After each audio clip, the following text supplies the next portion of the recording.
It is rivalry week, and there is always pressure to win when it comes to Ohio State and Michigan. Ohio State has dominated this series, only losing twice in 20 years. The Wolverines, well, they have struggled, and that leads us to the big question, joined now by Dave Holmes and Adam King of 10 TV, Anthony Rothman and Bobby Carpenter from 97.1 The Fan. Who needs this game more? Who has more pressure to win this year's game?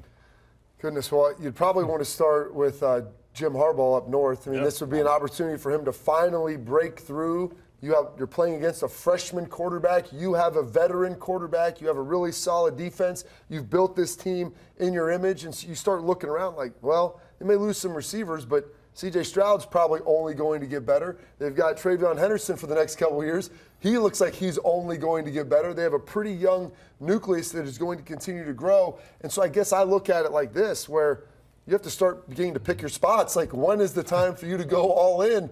And it's usually on that year where there's a quarterback change, and he has that quarterback change now. And it feels like if you don't get it done now, it might not be any easier in the coming years. Yes. So the heat's more on Michigan, you think? Oh, of course. They've lost 8 in a row. The heat would have to be on them just based on that math alone. But, Ryan Day also wants to follow up 2 coaches that preceded him who won national titles here. And this may be a great opportunity for him this year to go and get one. But absolutely, the pressure's on Michigan. And like Bobby said, pick your spots. You're at home.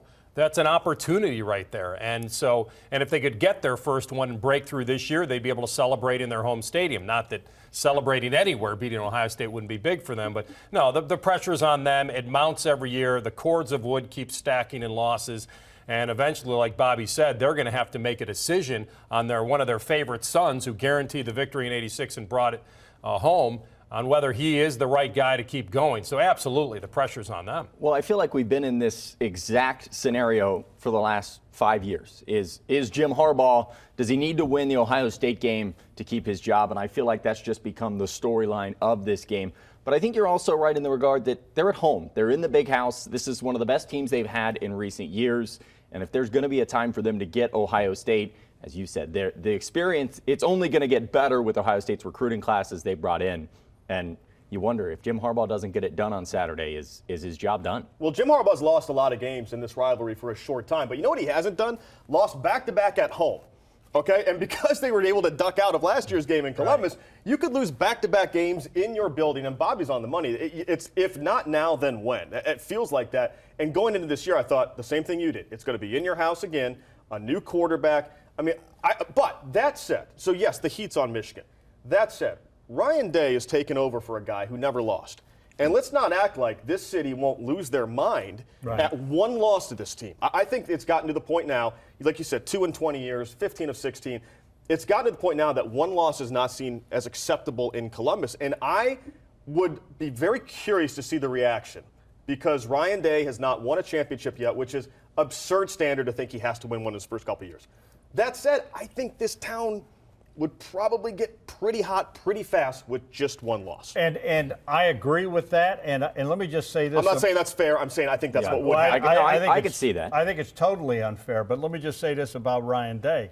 This dude is a competitor extraordinaire. He's got a lot of that Urban Meyer had. He wants to win. He is hungry. And so who's more hungry? I think Ryan Day is I don't know if you can put a meter, but let's put it this way.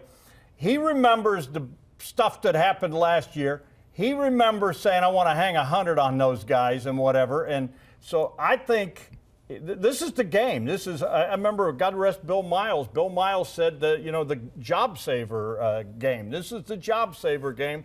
And he knows that in Columbus, Ohio, it's like Earl Bruce said, when you beat them, you walk down High Street. When you lose, you walk down the back alleys.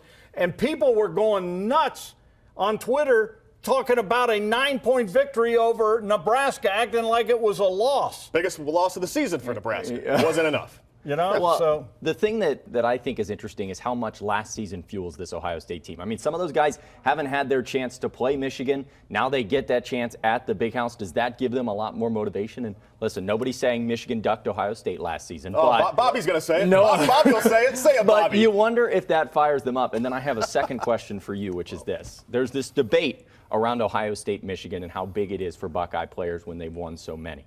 If you're a Buckeye player right now, is a national championship with a loss to Michigan okay, or would you rather beat Michigan and not win the national title? They want both. I think you want both. I mean, if you can get down to that. Let me answer the first part of that. I think there is a feeling within within that locker room, maybe within the walls of the Woody Hayes, that maybe that game could have been played last year, and that they saw the writing on the wall. They knew what it was going to look like. It was going to be here. There wouldn't be any. I don't know if it'd be better for it to happen in silence or to the roaring applause, because I think silence may have been worse. Right. Silence is deadening, and I think that they were probably looking at that. And some of these players look at it and say, hey, I got robbed out of a pair of gold pants. Yeah. Like, yeah, you could kind of say we should have won that game, but you didn't play it. Yeah. And so I think those guys, they want to get that done. They want to win this game en route to winning a national championship, because there is a hollow feeling. I've never won a national title without winning it, but I can't imagine that it would feel quite the same. If you look through that, it's like, we got in, but, and that's hanging over your head, because you know that Michigan fans would be bringing that up. You may have won it all, but you couldn't beat us. It's part and parcel. You rarely could get the big one without getting the one against your rival. But the interesting part about the hungry versus Michigan's hangry, maybe they're hangry and Ohio State's hungry.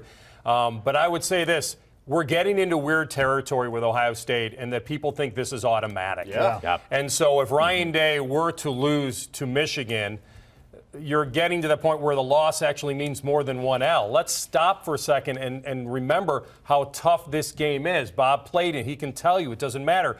Throw out the records, all of that, whether you're favored or not, or the underdog. Right. We've experienced so much, Dom, over the decades that we need to stop and actually say, wait a minute, just because they've won 8 in a row and 17 of the last 19 or whatever it is, that this isn't easy. And the reason that they are doing it is talent, coaching, preparation, and everything that leads up to the rivalry. That's the shame of it, is that now we think it's a coronation. You roll it out and win. And if you think about it, this is insane. The last 15 years, Ohio State's more likely to lose to Clemson than Michigan. Wow. I mean, a team where everything has to fall into place to even play them. So that's how one-sided this has gotten. And I'm with you, Anthony. I think this town, I don't know if they take it for granted per se, but I think it's expected at this point. And that's a scary place to be in a game like this. And the bottom line is, covering this series, as Anthony said, the better team does not always win. They will play this Saturday in the Big House, and keep it on 10 TV and 97.1 The Fan for all your Buckeye coverage.